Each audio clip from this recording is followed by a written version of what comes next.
It is nice when things do have an end.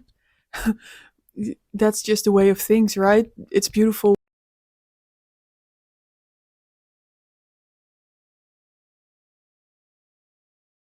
Good morning. I want to do the 20 questions book tag again today, and I thought it would be fun and nice to do it while I get ready for the day. So you are set up on my desk where I do my makeup every day, and I'm just going to go through these questions while I do my makeup, and I have them right here. Hopefully, my mic is working. I'm going to put it on my sweater with the little light that says that it's working showing to the camera so that I can keep an eye on that. Hopefully it doesn't stop working in the middle again. But first I'm going to wash my face and get dressed and all of that, and I will come back then. So yes. Okay, I showered, I moisturized my face, and now I'm ready to get ready for the day. Let me just clip this on. It should be working now, right?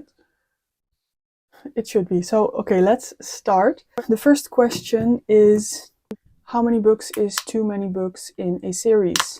And this is pretty hard question because, if a series is really good and you really love a series, you don't want it to end.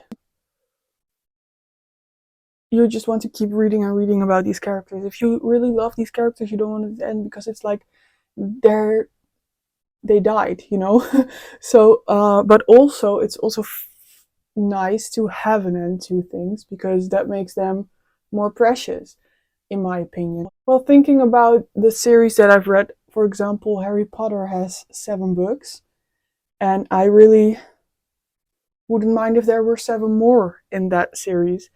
And I also know about this series, The Wheel of Time. I believe that has like 12 books, and people really love that. I've never read it, but I can imagine that if you love that series, 12 books is really great. And yeah, I think after 12, 12 is pushing it. So probably after 12, it's going to be too much. But also, I wouldn't mind it if there are more books. If you really love a series, it's a comfort read and you don't want it to end and you want to keep these characters in your life, but at a certain point there is no more story to tell as well, so books might become bad, just like when a TV show just keeps going and keeps going and keeps going and it just gets really bad at a certain point. So let's say 12. 12 is the maximum if it's a really good series. If it's not, 3 will be fine. So next question. How do you feel about cliffhangers? And I really do not mind a cliffhanger. Actually, I really like it because it gives me the motivation to keep going in a series and go for the next one. Pick up the next book in the series because I want to know what's happening. And also, cliffhangers usually give you a feeling. You get really, there's just usually a very emotional feeling tied to a cliffhanger, which makes it also really fun. So I just really like cliffhangers. Keep them coming. Question 3, hardcover or paperback? And this is also a very difficult question for me because I have both in my bookcase, and for books that I really love, I really would like to have a hardcover because they stay good longer, and I think they're prettier, they're more beautiful. In that case, I would say hardcover, but there's also just paperbacks are way easier to read. You can flop them, you can you can bend the cover, and they're just a lot lighter. So it's easier to keep them in your hands and carry them. In that way, it is easier to read from your phone or from a Kindle or another reading device because they're just lighter and it's just easier on on your hands. And when, for example, I lay in bed and I have to lift the book and keep it open and stuff like that, and it's just way easier when it's a paperback. So in that case, reading wise, I like paperbacks, but collecting wise, I like hardcovers. I just keep talking and nothing is happening to my face. Okay, let's do my eyebrows first. Question 4 is, what is your favorite book? So these questions are so hard. My favorite book, I think, would be the Harry Potter series, because that really got me into reading, and my dad used to read them to me while I was little before bed. So that really gives a nice memory to those books as well. And it's a series that I have reread many, many times. I think I might have read them 10 times at least. You know, and I watched the movies a million times probably. And everybody in my family really likes Harry Potter. My husband is, you know what happened? I was curious about this because I felt like my husband never pays attention when we watch a Harry Potter movie.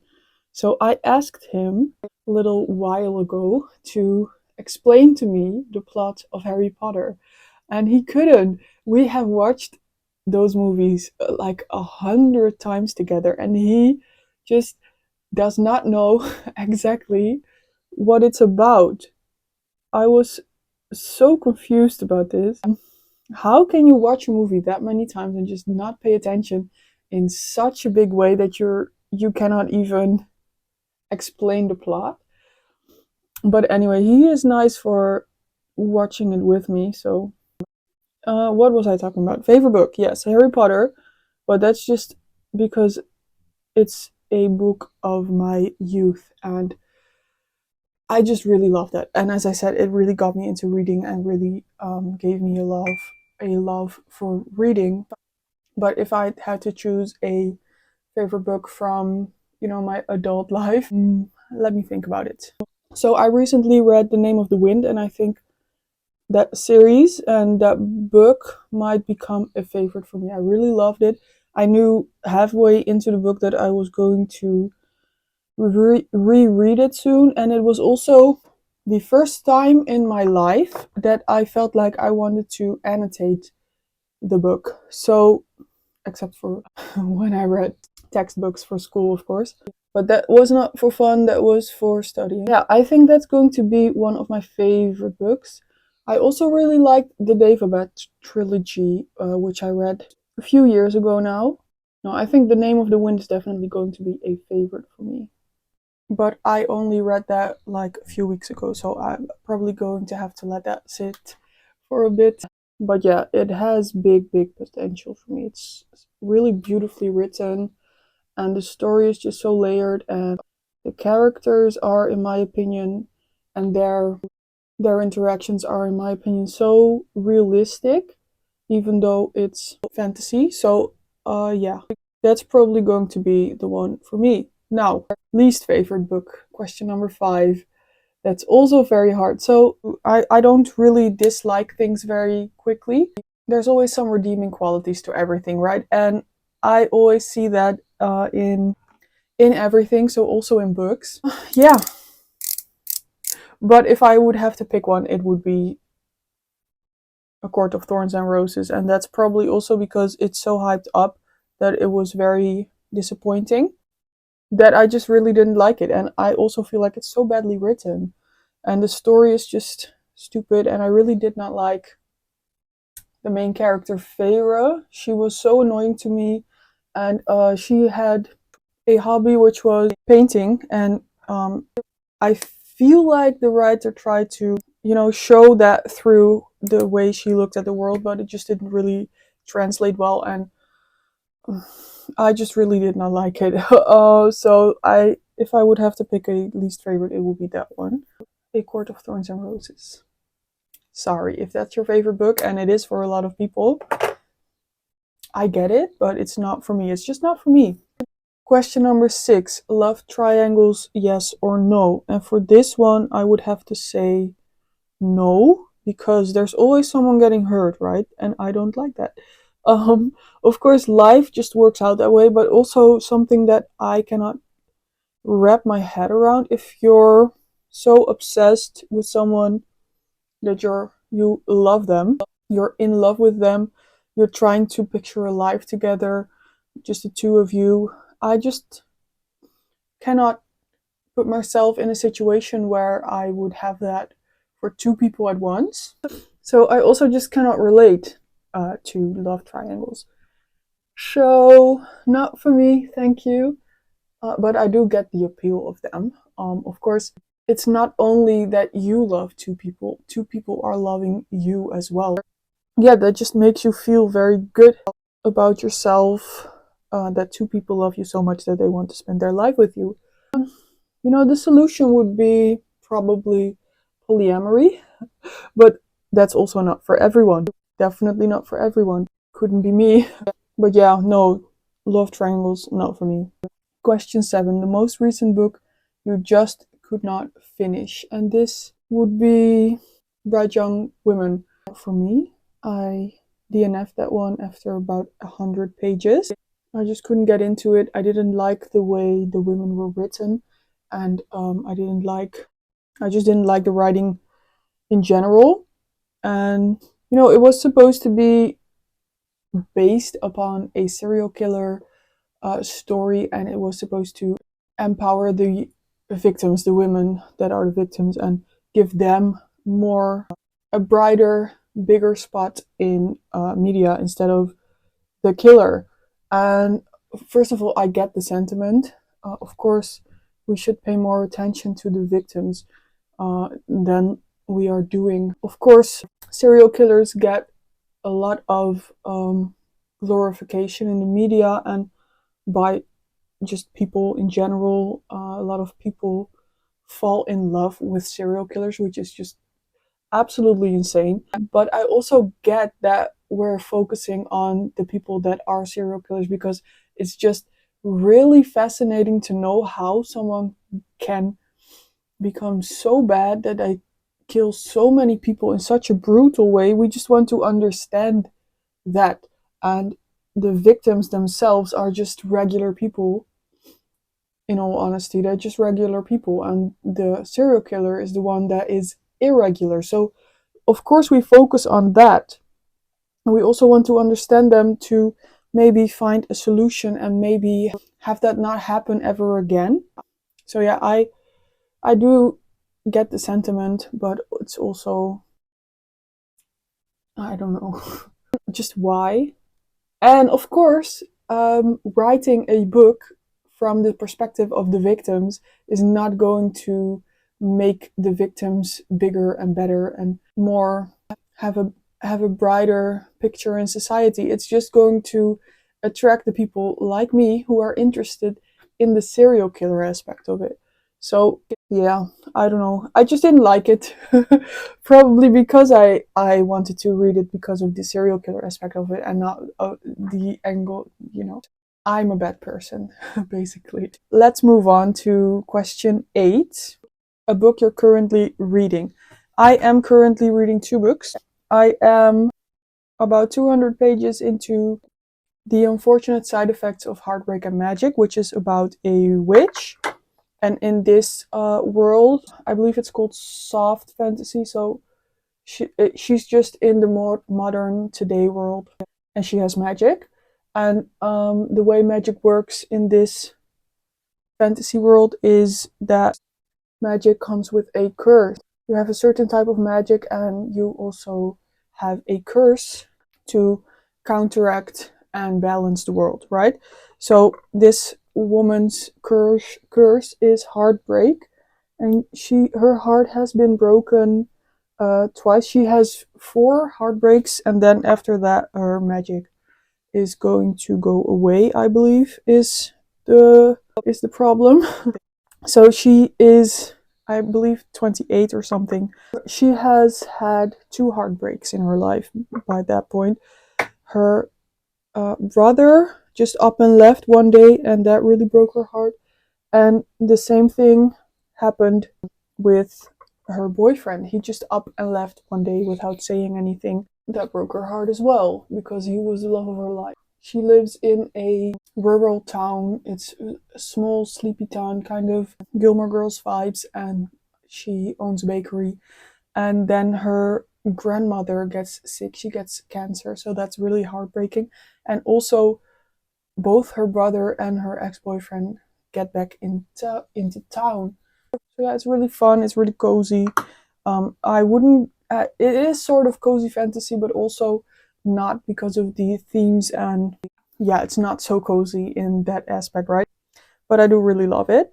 I believe the author's name is Brianne Randall, and I'm also reading a Christmas book, The Christmas Bookshop. I'm reading, which is about a woman who loses her job and then gets a job at a bookshop, and she tries to revamp the store so that there will be a lot of customers coming Christmas. And it takes place in Edinburgh, so that's really nice setting, very dark academia type of vibes, which I love. I'm only on chapter 3, I believe, so I'm not that far in, so I cannot really say how much I like it yet, but I do like it. Question 9. The last book you recommended to someone. So there's not a lot of people in my life that read, and the people that do read in my life, my dad reads books, but he has a very different taste in books than I do, except for Harry Potter. Maybe I can recommend him some books, actually. The last book I recommended, I remember I recommended The Name of the Wind to my husband, because I thought he would really enjoy that as well, but he doesn't read, and I don't think he's ever going to read it. But I did recommend it to him, and I might recommend it to my dad, actually, thinking about it now. The oldest book you've read, and I believe that is Pride and Prejudice by Jane Austen, which is written, I believe it's written at the end of the 18th century, and it was published the beginning of the 19th century. So I believe it was published somewhere 1818 or something. So I think that's the oldest book that I've read. I've read some chapters of the Bible. So that's a very old book. I've read some chapters of the Quran, but I wouldn't count that because, first of all, I haven't read the entire thing. So maybe that's why I shouldn't count it. But also, I don't know. I just don't count it as a book, even though it is. Question 11. The newest book you've read. I think that's going to be Bright Young Women, because that's a new release, right? Yeah, didn't like it. I did really love Pride and Prejudice, so yeah, maybe older books are better. That's a wild conclusion to take to this, but favorite author? I don't know. There's not a lot of authors that I have read a lot of books from, so I really, as I said, I keep saying I really liked The Name of the Wind, so I think Patrick Rothfuss, the author of this book, is probably going to be one of my favorite writers, because I really loved the writing of that book. And I also really liked, I read one book from Ellie Hazelwood, which I really liked, but again, I only read one book, so how can I really say that I love that that's my favorite author? Probably not. So I don't know. Most authors I have only read one book from. I read 2 books from Frederick Bachman, but I don't think he's a favorite author of mine. So, don't know. I will update you on that. I also just recently really started this reading journey in my adulthood, and only started reading more than a book a month a few months ago. So there's not a lot of books that I have read. So there's a lot of new authors, new to me, that I am reading. So I'm going to have to get back to you on that one. Question 13 is buying or borrowing, and this is easy. I don't like library books. It's definitely buying for me. I like to collect books. I like the way they look on my shelves. I like to be able to do anything with them without worrying about them getting ruined, because they're mine. So if I ruin them, it's all on me and it doesn't matter. Definitely buying. Question 14. A book you dislike that everyone seems to love. So that's definitely A Court of Thorns and Roses for me. I really don't like it, and people keep talking about it. Everybody's recommending them to new readers, and everybody seems to love it, and I just really don't. So yeah, definitely that one. Do I look stupid doing my eyeliner? I feel like it looks stupid. Well, let's move on. Question 15, bookmarks or dog ears, and that's also easy. Of course, bookmarks. I'm not dog earing my books. Are you crazy? And honestly, it doesn't have to be a fancy bookmark. What I usually do is I go to the hardware store and I just pick out a few of those color cards where there's like 6 colors on there, and I just get like 10 of those, and then I cut them in half, so I have 20 bookmarks ready for whenever. And also, when I go to the bookstore, my local bookstore always provides me with a new bookmark when I get a new book, and those have a mermaid on them, so uh, definitely bookmarks for me. And if I don't have a bookmark close to me or anything, I just remember the page that I'm on. I'm pretty good with numbers, so it's not hard for me to remember a number. I can remember numbers very easily. So I also, if I just don't have a bookmark and I see I'm on page 82, I can just put it away for a week and still remember that I'm on page 82. So I don't dog ear my books. I don't need to. Question 16, a book you can always reread, and that's definitely the Harry Potter series.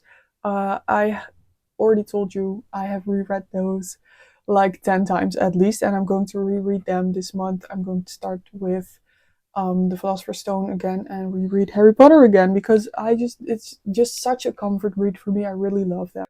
Question 17, can you read while hearing music? So this is an interesting question. I realized I'm a very slow reader, and I figured out that if I put on classical music like Chopin, or just one of those ambience videos with jazz music, like cafe ambience jazz music, I can actually keep my focus on the book way easier, way better. And yeah, so I read better with music on. But if there's lyrics involved, it's harder for me, because I get distracted really easily, and then while I'm reading, I'm listening to the music and I'm not going to process what I'm reading. So I would say yes, but without lyrics. I can read with lyrics, but it just gets harder and it takes longer. This also goes for TV. When there's a TV show on, I can read, but I get distracted really easily, and it just takes way longer. So I would rather not have that on. There's a kink in my hair. I hate that. I absolutely detest when that happens. That's see. Oh, that's so annoying. Okay, next question. Question 18. One POV or multiple POVs? And that really depends on the book. So the thing with multiple POVs is that if you hate one of those, it gets really hard to read the book. I mentioned the Daevabad trilogy just now, and I do really like that, but there's like 3 POVs in those books, and one of those I really did not like, especially when the last book came to be. But you do really have to read it, and it did get better eventually, but I just really did not really like that character, and his POV was just very boring to me. That makes it hard to read multiple POVs, but I do really like multiple POVs because it shifts the focus, which makes it easier for me to keep my focus. But I also really like books with only one POV, because you can get more in depth with the characters. So it really depends. If it's a long series and thick books, multiple POVs are definitely fine. If it's a thinner book also, but I feel like you couldn't really get into depth with the characters when there's not that many pages. So I would say depends on the book, but I do like it. Multiple POVs, and I like both. Question 19. Do you read a book over multiple sittings or in one day? And I have actually never finished a book in one day, but I would really like to do that one day. That's on my bucket list for next year. I want to finish a book in a day, but I've never been able to because I get distracted really easily and I can only read for short amounts of time before I have to do something else so I can regain my focus, and then I can get back to a book. But if you get distracted, it's sometimes hard to go back to it. But I'm going to try and read one book in one day really soon. For the question, multiple days, I always take multiple days for any book. It can be any size, it takes multiple days for me. And the last question already, question 20, is who do you tag to do this tag? And as I said, I don't have many bookish friends and I don't have any that are online. If you watch this video and you feel like you want to do this tag as well, please feel free to do so. I would really like to see what you would answer to these questions. So if you don't feel like doing it in video form or on a blog, please do comment down below any question you want to answer, and I would like to get to know you a little bit better as well. So please comment down below the answer to any question that you feel you want to answer. And that's it for today. I timed that perfectly. I'm also done getting ready. Just finish my mascara really quickly. The mic is still on, apparently, hopefully. Stupid kinks. Oh. So that's it for today's video. Thank you so much for watching. Like this video if you liked it, and subscribe if you want to see more from me. I'm going to do some challenges coming up this week, and it's Vlogmas, so I'm uploading every day for this month until Christmas. So thank you so much for watching. Like this video if you liked it, subscribe, and I will see you in the next one. Bye!